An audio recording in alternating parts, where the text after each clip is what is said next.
अगर आप रोज किसी से भी बातचीत करेंगे तो मैं आपको बताना चाहता हूं आप उस व्यक्ति के करीब चले जाएंगे।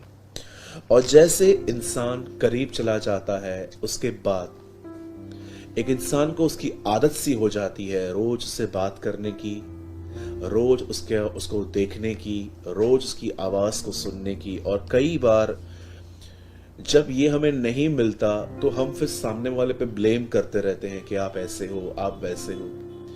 मेरे भाइयों, मेरी बहनों, याद रखिए, अगर आपकी हैप्पीनेस, आपकी खुशी किसी व्यक्ति के द्वारा आ रही है तो आप अपने लाइफ में कभी भी हमेशा हैप्पी नहीं रह पाओगे।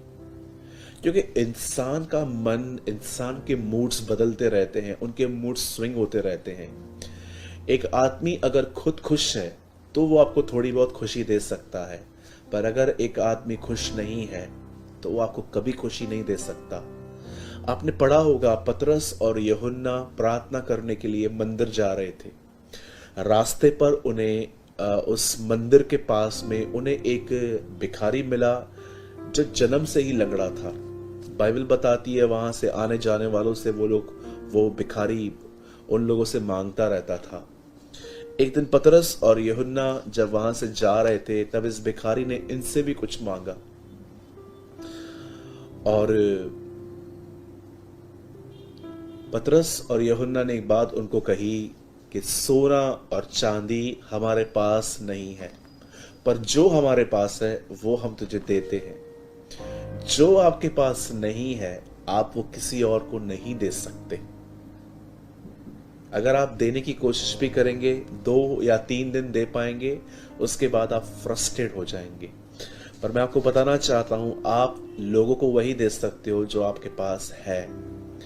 मैं आपको जस्ट ये समझाना चाहता हूं कि आपके हैप्पीनेस का सोर्स कोई व्यक्ति, कोई चीज नहीं होनी चाहिए।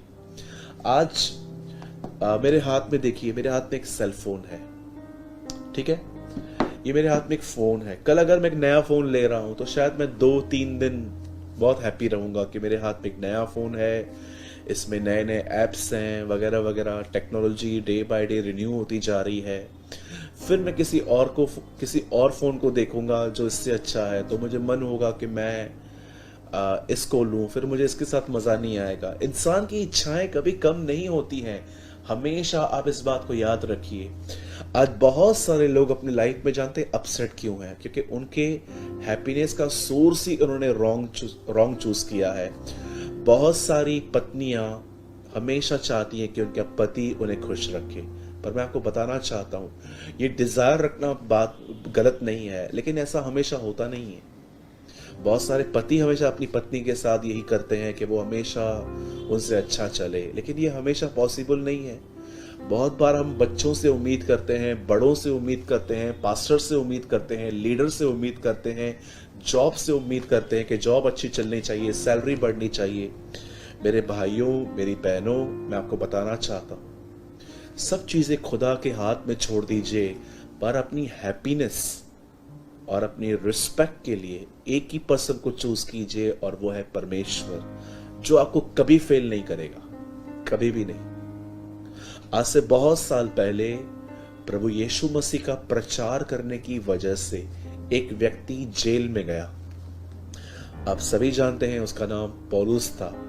और मैं आपको बताना चाहता हूं इसी पॉल ने, इसके जेल में न कोई एयर कंडीशन थी कि जब चाहे वो रिमोट कंट्रोल लेकर उसको चालू करेगा और ठंडी हवाएं चलेंगी, और ना ही उसके जेल के अंदर कोई फ्रिज था कि वो जब चाहे ठंडा पानी निकाल के पिएगा, कोल्ड ड्रिंक पिएगा वगैरह वगैरह। ना ही पॉल के उस जेल के अंदर एक वार्डरोब था कि पॉल हर 1 घंटे में कपड़े चेंज करेगा, बाल बनाएगा, जूते चेंज करेगा। मैं आपको बताना चाहता हूं, और ना ही पॉल के जेल के अंदर कोई भी सुविधाएं थी या इंटरनेट था कि उसके पास एक सेल फोन है, सारा दिन वो इसको यूज करे। मैं आपको बताना चाहता हूं अगर बाइबल के अंदर किसी भी एक ऐसे लेटर को पकड़िए जिसमें सबसे ज्यादा आनंद, जॉय, खुशी के बारे में लिखा गया है तो वो है फिलिप्पियो। और मैं आपको बताना चाहता हूं फिलिप्पियो की पत्री पॉल ने जेल में लिखी थी। और उसी पत्री में वो कहता है, प्रभु में सदा आनंदित रहो, मैं तुमसे फिर कहता हूं आनंदित रहो। आप जानते हैं पौलुस किस में आनंदित है? पौलुस लोगों में आनंदित नहीं है, क्योंकि लोग उसके पास नहीं है। पौलुस मिनिस्ट्री में भी आनंद नहीं उठाता था, क्योंकि उस टाइम पे वो मिनिस्ट्री भी नहीं कर पा रहा था। पॉल कहता है, रिजॉइस इन द लॉर्ड, प्रभु में आनंदित रहो। पौलुस के आनंद का जो सोर्स है, जो रास्ता है, वो यीशु मसीह था। इसलिए चाहे उसको आप छोड़ दो, बांध के रखो, उसे फर्क ही नहीं पड़ता था, क्योंकि वो जानता था प्रभु मेरे साथ है। और अब आप कहोगे कि यस ब्रदर, हमें भी पता है ये बात कि प्रभु हमारे साथ है, लेकिन फिर भी हम आनंद क्यों नहीं कर पाते? क्योंकि आपको ये नहीं पता है कि प्रभु ने आपके लिए क्या किया है। जरा सोचिए, क्या हम लायक थे कि वो हमें मिलता? जहां तक मैं अपने आप को जानता हूं, जो मैंने काम किए थे प्रभु में आने से पहले, मैं सिर्फ हेल डिजर्व करता था, सिर्फ नरक जाना। लेकिन आज मुझ पर दया हुई कि मुझे प्रभु नरक तो नहीं भेज रहा, उल्टा उसने मुझे अपना वारिस बनाया है। उसने मुझे अपनी प्रॉपर्टी का वारिस बनाया है। स्वर्ग में मेरा एक घर है, आपका भी है। प्रॉब्लम यह है कि हम वचनों को ठीक से पढ़ते नहीं है, नहीं तो हम अपनी इनहेरिटेंस को देख पाते। यीशु ने कहा, मैं तुम्हारे लिए घर तैयार करने जा रहा हूं। मैं आपको बताना चाहता हूं, स्वर्ग में हमारा घर है, यीशु मसीह हमारा परमेश्वर है। क्या आप ये बात जानते हो कि परमेश्वर ने आपके पापों को माफ किया है, पीठ के पीछे फेंक दिया है, धो दिया है, ढापा नहीं है। पुराने नियम में ढापे जाते थे, नए नियम में धोए जाते हैं। हमारे पाप धोए गए हैं। यीशु हमारा प्रभु है, वो बहुत जल्द हमें लेने के लिए आएगा। हम वहां रहेंगे जहां वो है। हम प्रतिदिन उसके चेहरे को ताकेंगे, हम उसकी आराधना कर पाएंगे। उसने जो कुछ हमें इस पृथ्वी पर हमें जरूरतें हैं, उसने हमें वो सब कुछ दे दिया। मेरे भाइयों, मेरी बहनों, परमेश्वर के उपकारों को याद कीजिए जो उसने आपके लिए किए हैं। आपसे हैप्पीएस्ट कोई व्यक्ति नहीं होगा। मैं अपने आप में इस बात से इतना आनंद करता हूं कि वो मेरे साथ है। जब भी मैं इस बात के बारे में से सोचता हूं कि वो मेरे साथ है, मैं आपको सच कहता हूं, मेरे हार्ट में एक बबलिंग सी होती है कि यस, वो मेरे साथ है और वो मुझसे प्यार करता है। मैं इसमें बहुत सिक्योर फील करता हूं अपने आप को। मैंने अपनी खुशी, मैंने अपने आदर, कि मुझे इज्जत मिलनी चाहिए लोगों से, मुझे प्यार मिलना चाहिए लोगों से, मैंने किसी भी व्यक्ति को चूज नहीं किया इसके लिए।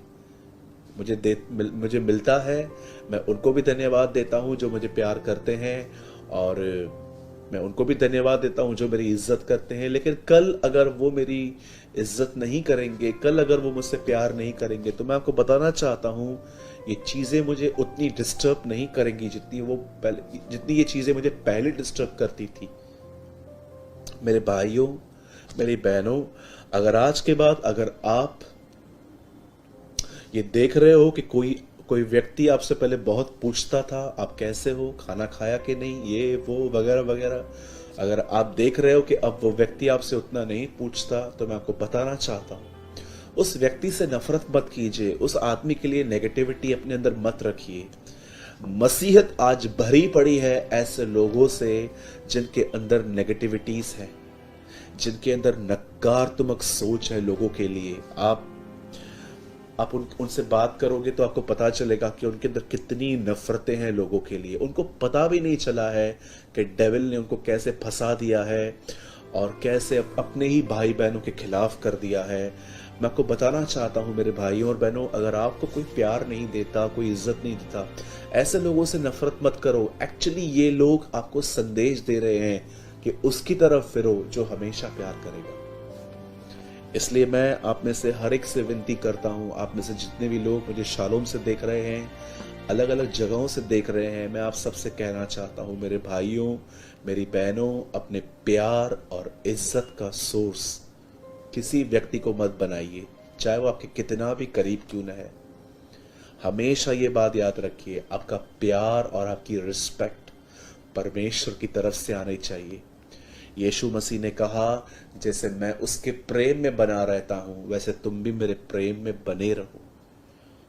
मैं उस आदर को नहीं चाहता जो मनुष्यों की ओर से आता है, परंतु मैं उस एकमात्र आदर को चाहता हूं जो पिता की ओर से है। यीशु मसीह कहते हैं, मैं मनुष्यों से आदर नहीं चाहता,